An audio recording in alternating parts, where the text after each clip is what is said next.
তারা যদি দিল্লির দাবিদারির কাছে মাথা নত করে তাহলে বাংলাদেশের স্বাধীনতা সার্বভৌমত্বকে টিকিয়ে রাখা যাবে না। সবাইকে সেই গোলামীর জিঞ্জির করে বসে থাকতে হবে। আমরা চাই শুধুমাত্র ইনকিলাব মঞ্চ নয়, শহীদ ওসমান হাদির মাথায় গুলিবিদ্ধ করে শুধু শহীদ ওসমান হাদিকে হত্যা করা হয় নাই, তারা বাংলাদেশের মাথায় গুলি চালিয়েছে, বাংলাদেশের মস্তিষ্ককে নাই করে দিতে চেয়েছে। বাংলাদেশ জুলাই পরবর্তী যে মাথা উঁচু করে দাঁড়িয়েছে তারা সেটাকে নস্যাৎ করে দিতে চায়। তারা কোনোভাবেই চায় না যে বাংলাদেশের সার্বভৌমত্ব বিশ্বের বুকে মাথা উঁচু করে দাঁড়ায়, যার জন্য তারা আপ্রাণ চেষ্টা করে যাচ্ছে।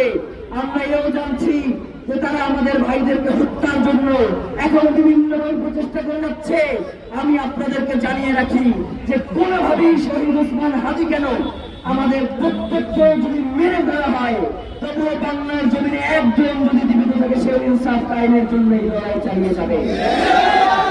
ভাইরা, অনেক কথা বলতে মন চাই, আমাদেরকে বিভিন্ন জায়গা থেকে বলা হয় ভাইরা আপনারা কঠোর আন্দোলন করিবেন না, তাহলে সরকার পয়সা যেতে পারে। আমাদের এই কঠোর আন্দোলনের কারণে যদি সরকার পয়সা যায় তাহলে তো সরকার ঠিকই নাই, সেটা পয়সা যাওয়া উচিত। সরকারের যদি এই সামান্য আমাদের এই বক্তব্যই যদি সহ্য না হয়, তারা যদি এই সত্য পরিসরের মানুষগুলোকে মনে করে তারা হুমকি, যে মানুষগুলো বাংলাদেশের স্বাধীনতা সার্বভৌমত্বকে টিকিয়ে রাখতে চায় তাদেরকে যদি তারা হুমকি মনে করে, তাহলে আমরা মনে করছি যারা এখন সরকারে রয়েছে তারা বাংলাদেশের স্বাধীনতা সার্বভৌমত্বের শত্রু, বাংলাদেশের ইনসাফ কায়েমের শত্রু, বাংলাদেশের স্থিতিশীলতার শত্রু। সুতরাং আমরা ইনকিলাব মঞ্চ আপনাদেরকে জানিয়ে দিতে চাই, আমরা গতকালকে আপনাদের মাধ্যমে 3 দফা ঘোষণা করেছি। এখন পর্যন্ত আমাদের কাছে এর কোনো সুনির্দিষ্ট ব্যাখ্যা এসে উপস্থিত হয় নাই। 90 দিনের কথা বলা হয়, আরে হারামজাদা তুই ক্ষমতায় আসিস 30 দিন, তুই 90 দিনের কি বিচার করবি? 90 দিনের কথা বলে আগামী 30 কার্য দিবসের মধ্যে 2টো বিচারিক ট্রাইব্যুনালের মধ্য দিয়ে আন্তর্জাতিক গোয়েন্দা সংস্থার যারা পেশাদারী এবং নির্ভরযোগ্য তাদের মধ্য দিয়ে শরীফ ওসমান হাদির সাথে যারা জড়িত রয়েছে তাদেরকে গ্রেফতার করে আগামী 30 কার্য দিবসের মধ্যে বিচার নিশ্চিত করতে হবে এবং হামকি বাঁধতে চলবে না।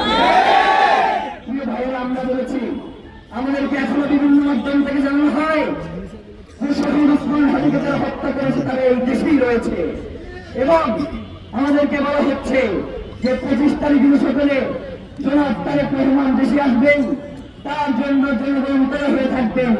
এই সময়ে এই সন্ত্রাসীদেরকে বাহিরে পাঠানোর একটা প্রক্রিয়া চলছে। আমরা বাংলাদেশের জনগণকে সাথে নিয়ে বলতে চাই জনাব তারেক রহমান আসবেন, এর জন্য আমরা ইনকিলাব মঞ্চ 25 তারিখে কোনো প্রোগ্রাম রাখি নাই, এবং আমরা মনে করছি যে জনাব তারেক রহমান দেশে ফিরে আমাদের এই আন্দোলনের সাথে তিনি একত্রতা পোষণ করবেন, এবং জনাব তারেক রহমান যথেষ্ট বুদ্ধি সম্পন্ন প্রজ্ঞান এবং দেশপ্রেমিক মানুষ বলে আমরা মনে করছি। সুতরাং তিনি বাংলাদেশের স্বাধীনতা সার্বভৌমত্ব বিনষ্ট হয়, বাংলাদেশের ইনসাফ কায়েমের যে লড়াই সেটা বাধাগ্রস্ত হয়, দেশপ্রেমিক তারেক রহমান এই ধরনের কোন সিদ্ধান্ত নেবেন না।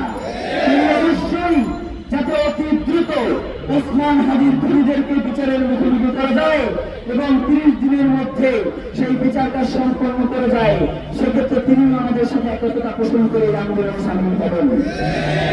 প্রিয় ভাইরা, আমরা ইনকিলাব মঞ্চ আপনাদেরকে সর্বশেষ যে কথাটা বলতে চাই, আগামী 30 দিনের মধ্যে শরীফ ওসমান হাদিকে যারা খুন করেছে আমরা মনে করছি তাকে যে গুলিটা করা হয়েছে এই খুনি চক্রের সব থেকে যত গুরুত্বপূর্ণ ব্যক্তি হচ্ছে যে গুলিটা করেছে, সব থেকে বড় রাঘবদেরকে আড়াল করবার জন্য তাকে এখন পর্যন্ত জনসম্মুখে আনা হয় নাই।